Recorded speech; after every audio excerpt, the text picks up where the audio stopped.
Hello ভাই বোনেরা, সুখে নিরে দুপুরের খাওয়া দাওয়ার ভিডিওটা তোমরা দেখিয়ে নাও। আজকে কি রান্না হয়েছে। আজকে হচ্ছে কি বার? আজকে হচ্ছে সোমবার।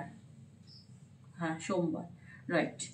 ভুলে যাই ভাই বোনেরা, বয়স হচ্ছে তো সব ভুলে যাই। আজকে হচ্ছে ভোলা মাছ সর্ষে বাটা দিয়ে আর লাল শাক, রসুন দিয়ে পেঁয়াজ দিয়ে কাঁচা লঙ্কা চিড়ে লাল শাক ভাজা হয়েছে, ঠিক আছে। এটা ফুলকপির ডাঁটি চচ্চড়ি। আর এটা মাংস, বাসি মাংস, মানে হ্যাঁ 2-3 দিনেরই বাসি বলতে পারো, কারণ মাঝখানে তো আমাদের অন্য সব খাওয়া হয়েছে। এটা অ্যাকচুয়ালি ছেলের জন্য আছে, কারণ ওই সব মাছ খেতে চায় না, ওসব মাছ খেতে চায় না বলে। আর ঝোলটা একটু বেশি রেখেছি ভাই বোনেরা।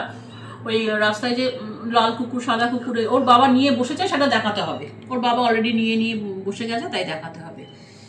তো সেই জন্য না, ওর ঝোল দিয়ে ভাত মেখে রাখলে, এই গরম ভাত রেখেছি, ঝোল দিয়ে মেখে রাখলে, এই এখন যেমন খেতে দিয়ে দিলাম, চলে গেল খেতে। তো মেখে রাখলে কি হয়, সকালবেলা থেকে 3 টাইম খেতে দিলে ওই খায় দায় চলে যায়। আমার সুবিধা হয়, আমাদেরই সুবিধা হয়, ওই জন্যই ভাতটা মেখে রেখে ফ্রিজে ঢুকিয়ে দেবো। তো যাই হোক ভাই বোনেরা, দুপুরের খাওয়া দাওয়ার ভিডিও এইটুকু।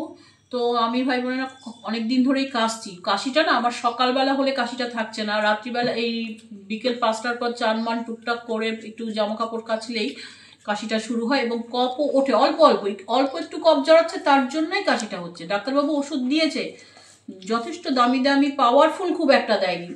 উনি না অ্যাকচুয়ালি কি বলতো, ওনার ছেলে ছিল করোনাতে মারা গেছে ডাক্তারবাবুর, তারপর থেকে না উনি একটু ভীতু হয়ে গেছে।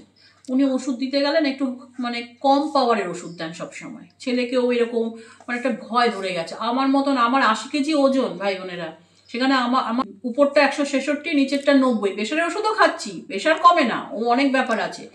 তো ডাক্তারবাবু না ওইরকম 200 করে দুটো দিয়েছে সারাদিনে, দামি খুবই দামি ওষুধ, কিন্তু মাত্র 200 করে দুটো দিয়েছে। কাপ সিরাপ দিয়েছে, আরও একটা কি ওষুধ দিয়েছে, কি বলবো জানি না ভাই বোনেরা কেন এরকম হচ্ছে।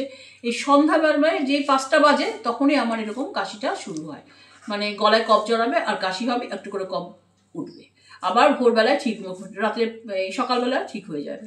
যাই হোক ভাই বোনেরা, ভগবানকে তো বলছি ভালো করে দিতে, ডাক্তার তো দেখিয়েছি, এবার যদি কফটা পরীক্ষা হবে।